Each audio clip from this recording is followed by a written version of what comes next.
You learn about thread before you learn about words. Someone hands you a needle to keep you busy. Just don't poke yourself, they say. You sit in a corner with a scrap of fabric and watch what happens when you pull. A loose edge, fraying, wild and soft. A single line of stitches, tight and straight. The chaos disappears, not because it magically heals, but because you give it structure. Nobody takes this as seriously as you do. To them, it's a hobby. To you, it feels like a secret. A tiny, quiet proof that some broken things can be made to hold again if you are patient enough. You grow up around fabric, clothes drying on lines, a drawer full of tangled thread, an old sewing machine that sounds like a small train when it runs. Adults bring shirts with missing buttons, pants with torn knees, dresses that no longer fit. Can you fix this? They ask. They don't say it, but you hear something underneath. Can you make it like this never happened? You can't. A repair is never the same as untouched cloth. The weave remembers. But you learn how to make the scar small, neat, hidden whenever possible. One day, someone calls you a seamstress. You roll the word around in your mind. It sounds like a job, but it feels more like a role in a story. You are the person people come to when they have gone a little too far in their everyday lives. Pushed a sleeve too hard, caught a skirt on a nail, lived too long in a favorite jacket. You do not live at the center of anyone's life. You live at the edges, where things split. Years pass. Your work table becomes an island of pins and chalk, spools and scissors. The world brings itself to you in pieces. A suit for a job interview, a dress for a wedding, black clothes for a funeral. People talk while you pin and measure. I haven't worn this since before the divorce. I need this to fit right. It's the first time I'm seeing them in years. I can't afford a new one, so this has to work. They apologize for their bodies, for the weight they gained or lost, for the ways their lives changed shape without asking permission. You tell them it's fine. You say, fabric can be forgiving. What you don't say is, you wish they could forgive themselves as easily as they forgive a seam. You start to notice a pattern. People do not come to you only when clothes are torn. They come to you when lives are torn. A man brings in his only good shirt the day before a custody hearing. The collar is frayed, threads coming loose. I can't buy a new one, he says, but I can't show up like this. You tidy the edges, reinforce the seam. He breathes a little easier when he tries it on. You did not change the judge, the law, or the outcome, but you changed how he will see himself in that room. A woman brings her wedding dress 10 years later. It doesn't fit anymore, she admits, but I want to wear it one last time. Not for him, for me. You open the back, add panels where there was nothing before, hide new fabric under lace. The dress accepts her new shape without complaint. She cries quietly in the fitting room. You pretend to be busy with pins. You are not trained as a therapist, but your days start to sound like sessions. People confess things when they are half-dressed, half-finished, half-stitched. They talk about the weight they carry that is not measured in centimeters. Grief, shame, fear, hope. You listen, not because you are noble, because there is nothing else to do while the machine hums. Because silence can be louder than scissors. You realize your work is never just about fabric. You are always sewing around something invisible. The moment they are dreading. The person they are desperate to impress. The version of themselves they want to believe in again. A teenager comes in with ripped jeans and a jacket that looks like it's been through a war. Can you fix it? They ask. You ask if they want it to look new. They hesitate. No, they say.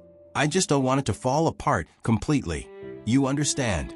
Some people don't want to erase what happened. They just want to know they can keep going while carrying it. You start to think of yourself not as someone who hides damage, but as someone who teaches fabric how to live with it. Over time, you begin to see your entire town in stitches.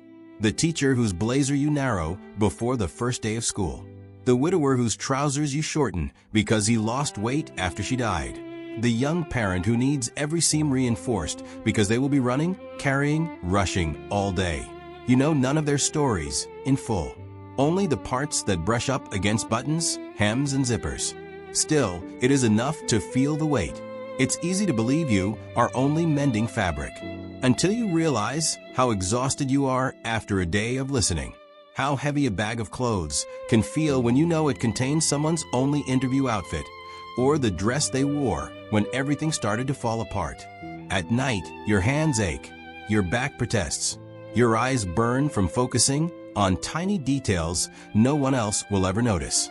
You lie in bed and think about all the people you helped look put together for a moment. You begin to wonder, who is sewing you back together? Your own clothes show the truth. A shirt with a missing button you never find time to replace. A pair of pants with a small rip you keep meaning to fix. A favorite sweater pulled thin at the elbows. You patch everyone else's lives at the edges, while your own edges fray quietly. Emotional labor is not paid by the hour. The time on the clock does not include the part where someone breaks down in your fitting room, or the part where you think about them later, wondering how their big day went. One evening, you realize that you remember people not by their faces, but by their garments. The blue dress with the tear along the side seam. The gray suit with the stain you hid under a pocket. The coat that smelled like smoke and sea salt brought in after the fire.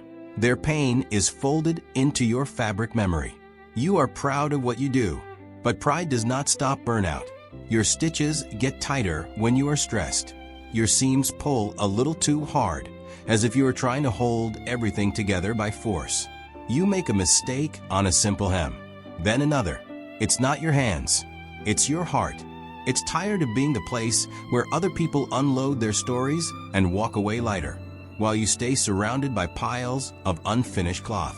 Eventually, you do something you have never done before. You turn down a rush job.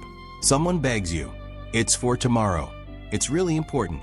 You look at their anxious face, at the fabric in their hands, and for the first time you say, I can't. Not this time. The world does not end. You spend the evening sewing something for yourself instead. A simple garment. Nothing impressive, but every stitch is for you. Not for a client, not for an event, not for a crisis. You realize you have been treating your own life like a scrap basket. Leftover time, leftover energy, leftover kindness. So you begin, slowly, to cut from the good fabric for yourself too. You fix your own missing buttons. You mend the tear in your favorite pants. You patch the sweater at the elbows on purpose, with a different color that does not pretend to be invisible. You learn that visible mending can be beautiful, that a bright patch over a tear can turn shame into style. You start to offer this to others. Do you want this to disappear, you ask? Or do you want this to be seen? Some people still request invisible repairs. They want to pretend nothing ever broke. Others surprise you.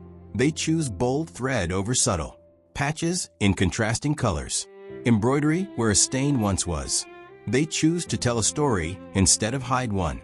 You watch their shoulders relax when they see that their damage did not ruin the garment.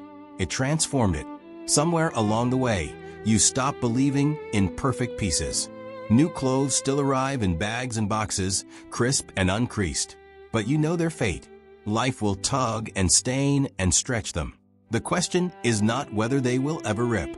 The question is whether someone will be there to stitch them up when they do. You think about yourself the same way. You will never be seamless.